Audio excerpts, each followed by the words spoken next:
Survival of the fittest. ഈ വിഷയത്തിന്റെ അർത്ഥമാണ് ഇന്ന് പറയുന്നത്. അർത്ഥമറിയാത്തവരൊന്നും ഉണ്ടാവില്ല. ഞാൻ അതിനെ ഒന്ന് വ്യാഖ്യാനം കൊടുക്കണു എന്നേ ഉള്ളൂ. ബസ്സിൽ കയറാൻ പോകണം. ഭയങ്കരമായിട്ട് ജനം തിരക്കി. ആ തിരക്കിൽ കയറാൻ പറ്റാത്തവര് പുറത്തു വന്നു ബസ്സാൾ പോയി. ഫിറ്റായി വരുന്നവൻ നിലനിൽക്കും. നടക്കാൻ വയ്യാത്തവനാണെങ്കിൽ കുടുങ്ങും. ബസ്സിൽ കയറേണ്ടി വന്ന ബുദ്ധിമുട്ട്. കാല് കുത്തുമ്പോഴേക്കും ബെല്ലടിക്കും. ആ ബെല്ലടിച്ച ഉടനെ പുതിയ ബസ്സിന്റെ യന്ത്രവൽക്കരണം അനുസരിച്ച് ആ സെക്കൻഡിൽ ബസ് അളവും ചെയ്യും. ഇത് കേട്ടിട്ട് പതിക്കൊന്നുമല്ല. പല സ്ഥലത്തും കുരങ്ങന്മാര് ചുറ്റും കൂടും. അതിലത്തെ ഒരു കുരങ്ങന് കൊടുത്താൽ മുതിർന്ന ശക്തിയുള്ള കുരങ്ങനൊക്കെ തട്ടിയെടുക്കും. ബാക്കിയുള്ളവർക്ക് പട്ടിണി. അശക്തനും ഇവിടെ നിലനിൽപ്പില്ല.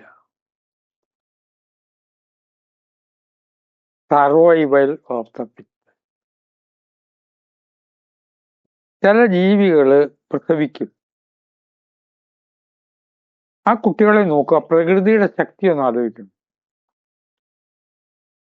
ആ കുട്ടികൾക്ക് ഇവിടെ ജീവിക്കാൻ പറ്റില്ല. ഇവിടെ ഈ ഭൂമിയിൽ ജീവിക്കാൻ ആ കുട്ടികൾ അശക്തരാണ്. അങ്ങനത്തെ തള്ള നേരിട്ട് തിന്നും. തള്ളയുടെ പ്രസവരക്ഷയാണത്. ഈ അവസരത്തില് നമ്മൾ ആലോചിക്കണം, സർവൈവൽ ഓഫ് ദ ഫിറ്റസ്റ്റ് എന്ന് പറയുന്നത് കഴിവുള്ളവൻ മാത്രം നിന്നാൽ മതി എന്നുള്ളത് പ്രകൃതിയുടെ സ്വഭാവമാണ്. എവിടെ ചെന്നോളൂ. കൂടുതൽ കാശുള്ളവന് കൂടുതൽ സുഖമാണ് ജീവിതം. റെയിൽവേ സ്റ്റേഷനിൽ പോയി കണ്ടപ്പോ ഒരു റൂം ഇപ്പോഴാണ് എന്റെ ശ്രദ്ധയപ്പെട്ട്. AC റൂമാണ്. വെയിറ്റ് ചെയ്യാൻ 30 ഉറുപ്പിക കൊടുത്താൽ അതിലിരിക്കാം. നല്ല കാര്യമാണ്. ഫിറ്റല്ലാത്തവന് നിലനിൽപ്പില്ല. ഓട്ടപ്പന്തയത്തിൽ ജയിക്കാത്തവർക്ക് ഒരു ഭാഗവും ഇല്ല. ഇനി വാർദ്ധക്യത്തിൽ പോലും അവശർക്ക് എന്തെല്ലാം സൗകര്യം ചെയ്തു കൊടുത്താലും അവർക്ക് പിടിച്ചു നിൽക്കാൻ പറ്റില്ല. ബസ് ഒന്ന് നിർത്തി കൊടുത്തു. ഓരോ പടിയായിട്ട് കയറണമെങ്കിൽ പ്രായം കൂടുമ്പോൾ ബുദ്ധിമുട്ടാണ്. അതും കഴിഞ്ഞ് മത്സര രംഗത്തേക്ക് വരുമ്പോൾ ഏറ്റവും മാർക്ക് കിട്ടിയവന് മാത്രം വലിയ സ്ഥാനത്തെത്താൻ കഴിയും. അല്ലാത്തവനൊക്കെ പോക്കാ. പല പൊതുപരീക്ഷയിലും അനവധി ചോദ്യങ്ങളിൽ ഒരു ചോദ്യത്തിന് ഉത്തരം തെറ്റിയ ആയിരക്കണക്കിന് ആളുകൾ പിന്നോക്കം പോകും. ഞാൻ ഒരിടത്ത് ഇന്ത്യ ഗവൺമെന്റിന്റെ തന്നെ ഒരു വകുപ്പ് ഇന്റർവ്യൂ ബോർഡിൽ എന്നെയും പിടിച്ചിട്ടു. ഞാൻ അവിടെ ചെന്നു. 33 ആളില് 5 പേരെ ആവശ്യമുള്ളൂ. എന്റെ അനുഭവത്തില് 33 പേരും മിടുക്കന്മാരാ. മിടുക്കന്മാരെ മാത്രം തെരഞ്ഞെടുത്തിട്ട് വന്നിട്ടുണ്ടാവുക. ടെസ്റ്റ് കഴിഞ്ഞിട്ടുണ്ടാവുമായിരിക്കും. ഇതിനെ 5 ആക്കുന്നത് എങ്ങനെ? അവരുടെ നിസ്സാരമായ കാര്യം ദൗർബല്യമായി കരുതി ഒഴിവാക്കുക. അവരങ്ങനെ തെറ്റം ചെയ്തില്ല. സംസാരിക്കുമ്പോൾ ഇവിടെ ചൊറിഞ്ഞതിൽ അബദ്ധമുണ്ടോ? ഇതാ അത്ര വലിയ കാര്യം. വേറെന്ത് ചെയ്യാൻ? 33നെ 5 ആക്കി മാറ്റണ്ടേ? മനസ്സ് പറഞ്ഞു ഫിറ്റായവൻ മാത്രം ഭൂമിയിൽ മതി. മിടുക്കുള്ളവര്, ശക്തിയുള്ളവര്, സാമ്പത്തിക ശേഷിയുള്ളവര്, അത്തരം ആളുകളുടെ മുമ്പിൽ നമ്മൾ ഒന്നും ചോദ്യം ചോദിക്കില്ല. ഒരു ചോദ്യമില്ല. എന്തേ പറഞ്ഞ് കേൾക്കും. ഡോക്ടർ പറഞ്ഞൊക്കെ രോഗി കേൾക്കില്ല, എന്താ ചെയ്യാ? മിണ്ടാൻ പോടും. അങ്ങോട്ട് ഒരു ചോദ്യം ചോദിച്ചാൽ ആകെ അബദ്ധമായി. Survival of the fittest. ഫിറ്റായവന് മാത്രമേ നിലനിൽപ്പുള്ളൂ. ഇതറിയാതെ സംഭാഷണ മധ്യേ കാഞ്ഞങ്ങാട് എൻ്റെ ഒരു സുഹൃത്ത് ഉണ്ടായിരുന്നു. പയ്യന്നൂരും പല സ്ഥലത്തും അദ്ദേഹമുണ്ട്. ഒരു 50 കൊല്ലത്തെ പരിചയമുണ്ട്. ശ്രീകാന്ത് എന്നാണ് പേര്. തത്വജ്ഞാനിയാണ്. കല്യാണം കഴിച്ചിട്ടില്ല. ഒറ്റയ്ക്കാണ് താമസം. അദ്ദേഹത്തിന് വയസ്സ് മരിക്കുമ്പോൾ 90-ന്റെ അടുത്തായിരുന്നു എന്ന് എനിക്ക് പിന്നീട് അറിഞ്ഞത്. എൻ്റെ അനുഭവത്തിൽ സമപ്രായക്കാരനെ പോലെയാണ് പെരുമാറിയത്. കാഞ്ഞങ്ങാട് ഇതേമാതിരി പുസ്തകങ്ങളൊക്കെ എഴുതും. ആരോടും പൊതു കണക്ഷൻ കുറവാണ്. വായന, എഴുത്ത്, മെഡിറ്റേഷൻ, 3 കാര്യം മാത്രമേ ഉള്ളൂ. അപ്പൊ സംഭാഷണ മധ്യം ഞാൻ എന്തോ പറഞ്ഞു. അതിപ്പോ അങ്ങനെയാണ് സംഭവിച്ചത്. സർവൈവൽ ഓഫ് ദ ഫിറ്റസ്റ്റ് അല്ലേ എന്ന് പറഞ്ഞപ്പോ അദ്ദേഹം പറഞ്ഞു, സ്വരം തട്ടി, അങ്ങനെ പറയരുത്. അത് വേണമെങ്കിൽ ആധുനികമായ ഒരു മുദ്രാവാക്യമെന്നോ ലോകത്തിലെ ഒരു സത്യമെന്നോ പറഞ്ഞോളൂ. നമ്മളെ സൃഷ്ടിച്ചിരിക്കണ അതിനല്ല. നമ്മളെ സൃഷ്ടിച്ചിരിക്കുന്നത് അശക്തനെ കൂടി ഒന്ന് പൊക്കിക്കൊണ്ടുവരാനാ.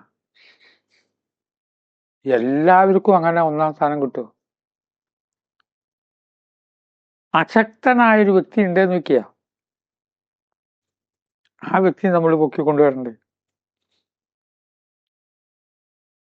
ഒരാള് രക്ഷപ്പെടണമെങ്കിൽ 100 റുപ്യ വേണം.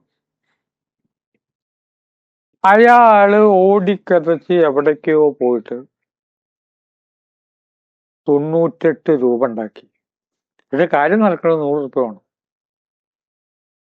പണ്ടത്തെ കാലാന്ന് വിചാരിക്കുക. ഇപ്പൊ ചിലപ്പോ 98 എന്നുള്ളത് ഇന്ത്യയിൽ 98 ഉള്ളൂ എന്ന് പറയുമ്പോൾ മറ്റാള് ചിലപ്പോ പോട്ടെ കാരുണ്യം തോന്നിയാൽ രക്ഷപ്പെട്ടു. കാരുണ്യം തോന്നണമെന്നില്ലല്ലോ. ആ വ്യക്തിക്ക് 2 റുപ്യ കൊടുത്ത് സഹായിക്കുമ്പോൾ 100ആയി. കൊടുത്തത് അപ്പൊ 2ആണെങ്കിലും 2ന്റെ വിലയല്ല. അതിന് 100 റുപ്യയുടെ വിലയുണ്ട് ഈ 2 റുപ്യക്ക്. ഈ 2 റുപ്യ കൊടുത്തില്ലെങ്കിൽ അയാളുടെ കാര്യം സാധിക്കില്ല.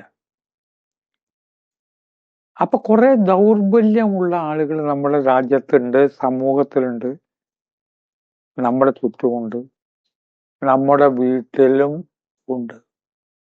എല്ലാവരും മിടുക്കന്മാരാവുമോ? ഇല്ല. എല്ലാവർക്കും അതേമാതിരി സരസ്വതി കടാക്ഷം കിട്ടുമോ? ഇല്ല. പോയി പണി നോക്കാൻ പറയവര്. അങ്ങനെയുള്ളവരുണ്ട്. അവരെയും കൂടി സംരക്ഷിക്കേണ്ട ഉത്തരവാദിത്തം പരിഷ്കൃത സമൂഹത്തിനുണ്ട്. അതില്ലേ? ഫിറ്റായവൻ മാത്രം രക്ഷിക്കും. ജീവജാലങ്ങളൊക്കെ അങ്ങനെയാണ്. വികലാംഗൻ അവിടെ നിവർത്തിയില്ല. വികലാംഗൻ ജീവിക്കണ്ട. അങ്ങനെയാണ്. മനുഷ്യ സംസ്കാരം എന്ന് പറഞ്ഞാൽ ശ്രീകാന്ത് മരണത്തിന് മുമ്പേ അവസാനം പറഞ്ഞൊരു കാര്യമാണ്.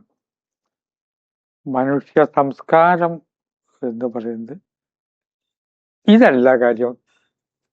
സർവൈവൽ ഓഫ് ദ ഫിറ്റസ്റ്റ് അല്ല. കുറച്ച് ബുദ്ധിമുട്ടുള്ളവനെ ഒന്ന് നമ്മൾ പൊക്കി കൊണ്ടുവന്നാൽ പല രംഗങ്ങളിലും കലാരംഗത്തിലും എനിക്ക് അനുഭവം ഉണ്ട്. ചെറിയൊരു മിസ്റ്റേക്ക് വരുമ്പോഴും ആൾക്കൂട്ടത്തിൽ വെച്ചിട്ട് അപമാനിച്ച സംഭവമുണ്ട്. മലയാളത്തിലെ ഒരു ഇന്നത്തെ പ്രമുഖനായ ഒരു നടനെ പറ്റി ഒരു സ്ത്രീ ഡാൻസ് ഡയറക്ടർ പറയാണ് സംവിധായകനോട്, എവിടുന്ന് കിട്ടി സാർ ഇങ്ങനെ ഒരു മോന്തയെന്ന്. ആ വരിയൊക്കെ എനിക്ക് നല്ല ഓർമ്മയുണ്ട്. പറഞ്ഞ സ്ഥലവും എനിക്ക് ഓർമ്മയുണ്ട്. പക്ഷെ എങ്ങനെയോ ആ ചീത്തയെക്കിട്ട് അയാൾ ഉണ്ടാകുന്നു, അയാൾ ഉന്നത സ്ഥാനത്ത് എത്തി. എവിടുന്ന് കിട്ടി ഇങ്ങനത്തെ ഒരു മോന്തയെന്ന് പറഞ്ഞതിന് പകരം സാർ ഒന്നുകൂടി നിങ്ങൾ ശ്രമിക്കൂ, ശരിയാക്കാം. നമ്മൾ പറയണ്ടേ,